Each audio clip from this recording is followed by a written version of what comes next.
السلام عليكم، مرحبا بكم معايا من جديد. نتمنى تكونوا في احسن الاحوال وانتم كتشاهدوا هذا الفيديو. اليوم غنشارك معكم هاد الخبيزات اللي كيجوا رائعين جدا. خبز الساندويتش او خبز البرجر اللي غينفعكم بزاف في تحضيرات المدرسه لوليداتكم، يعني ممكن تعتمدوهم في اللانش بوكس. هاد الخبيزات كيجوا خفاف، كيجوا مفشفشين كما كتشوفوا معايا. غادي نحضرهم معكم بطريقه اللي سهله جدا. بلا ما نطول عليكم نخليكم مع المقادير وطريقه التحضير. ونبداو على بركه الله في تحضير العجين. غنحتاجوا المعلقه كبيره ديال الخميره ديال الخبز، كنديروها في اناء، كنوضعوا معها معلقه كبيره ديال العسل او ممكن ديروا السكر. كنزيد معاهم نص كاس ديال الماء اللي كيكون دافي، وغادي نزيد معاهم نص كاس ديال الحليب اللي كنكون دايره معاه معلقه ديال الخل حتى كيرجع بحال الريب. يعني في هذه المرحله ممكن ديروا الحليب، ممكن ديروا اللبن او الرايب، او ممكن ديروا الزبادي اللي متوفر عندكم. كنخلطوا المكونات بهذا الشكل هذا، وغادي نغطيوهم ونخليوهم يتفاعلوا مع الخميره مزيان تقريبا 15 دقيقه. من بعد ما دازت 15 دقيقه كتلقاو الخليط ديالكم تفاعل بهذا الشكل اللي كتشوفوا معايا. هنايا في هذه المرحله كنزيدوا بيضه اللي كتكون كامله، وكتزيدوا كذلك 3 ديال المعالق كبار ديال زيت الزيتون اللي هي 25 غرام ديال زيت الزيتون، او ممكن ديروا زيت المائده اللي متوفر عندكم. انا هني وضعت زيت المائده. تقدروا كذلك ديروا 25 غرام ديال الزبده، ولكن ما كنديروهاش في هذه المرحله، كنخليوها حتى كنجمعوا العجينه عاد باش كنزيدوا معلقه ديال الزبده.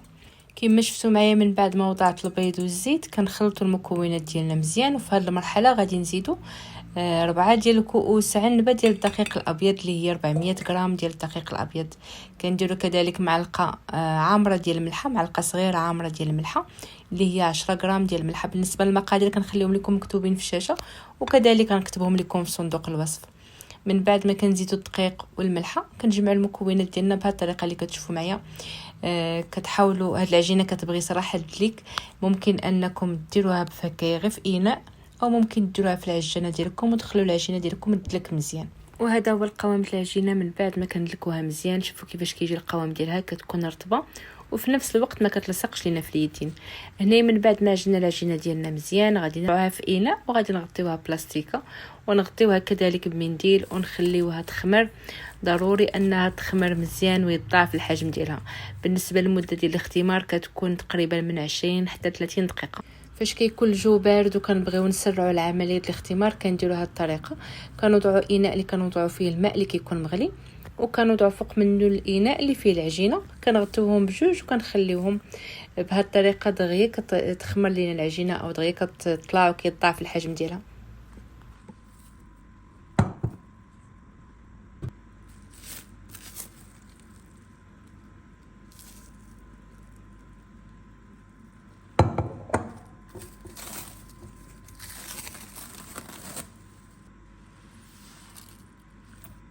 بالنسبه لهذا الخبز او هذه الخبيزات باش يصدقوا لكم وتجيكم النتيجه كما جاتني في الفيديو، ضروري انكم تخليو العجينه تخمر بهذا الشكل.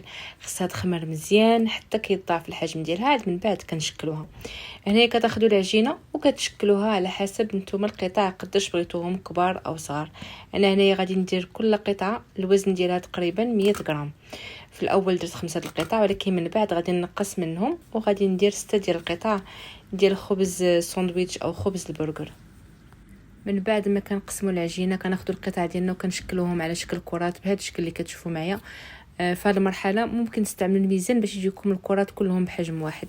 كما قلت لكم انا في كل كره تقريبا كندير 100 غرام. هنا من بعد ما شكلتهم على شكل الكريسات كنغطيهم كذلك بلاستيك او منديل وكنخليوهم شويه يرتاحوا بما وجدنا الطاوه. هنايا كناخذ الطاوه كندير فيها ورق الطاي، كندهنها بشويه الزيت، وكناخذ هاد الاطارات اللي صراحه ماشي ضروريين، غير كانوا متوفرين. ما كانوش متوفرين راه غتحطوا الخبيزات ديالكم وغيطيبوا عادي. غير هو الا كانوا عندكم هاد الاطارات كيعطيونا منظر زوين لهاد الخبيزات ديالنا. من بعد ما ارتاحوا عندنا هاد الكرات او هاد العجينات كنبداو نبسطوهم بهذا الشكل. انا هنايا بان لي الحجم ديالهم كبير مقارنه بالاطار اللي غنوضعهم فيه، وعاودت نقصت منهم وصغرتهم واحد شويه. المهم القياس ديال هاد الكره راه 100 غرام.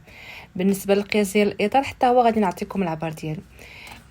كما قلت لكم ماشي ضروري انكم ديروا العجينه في وسط هذا الاطار، غير الا كان متوفر عندكم. ما كانش متوفر عندكم غتاخذوا الكريسات ديالكم بهذا الشكل وغتحطوهم في الطاوه مباشره وغادي تطيبوهم عادي جدا، راه كيجيو زوينين.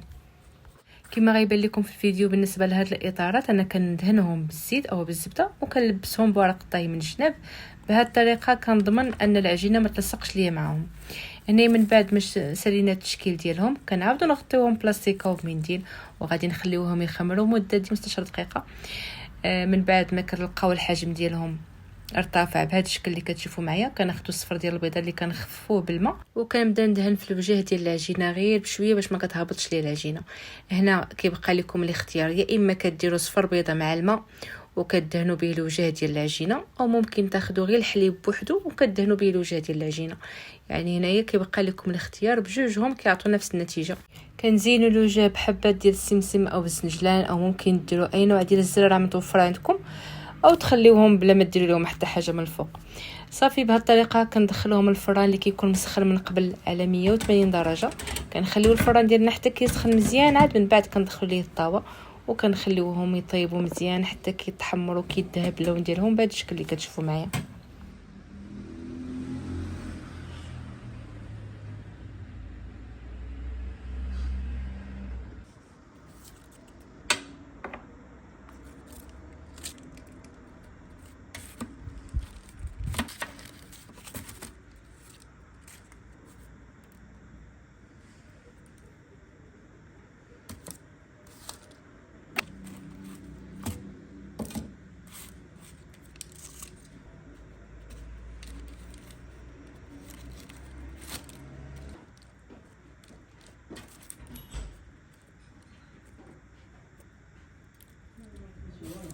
هنا كنوريكم الشكل ديال الخبيزات كيفاش كيجي، راه كيجيو خفاف ومفشفشين من الداخل.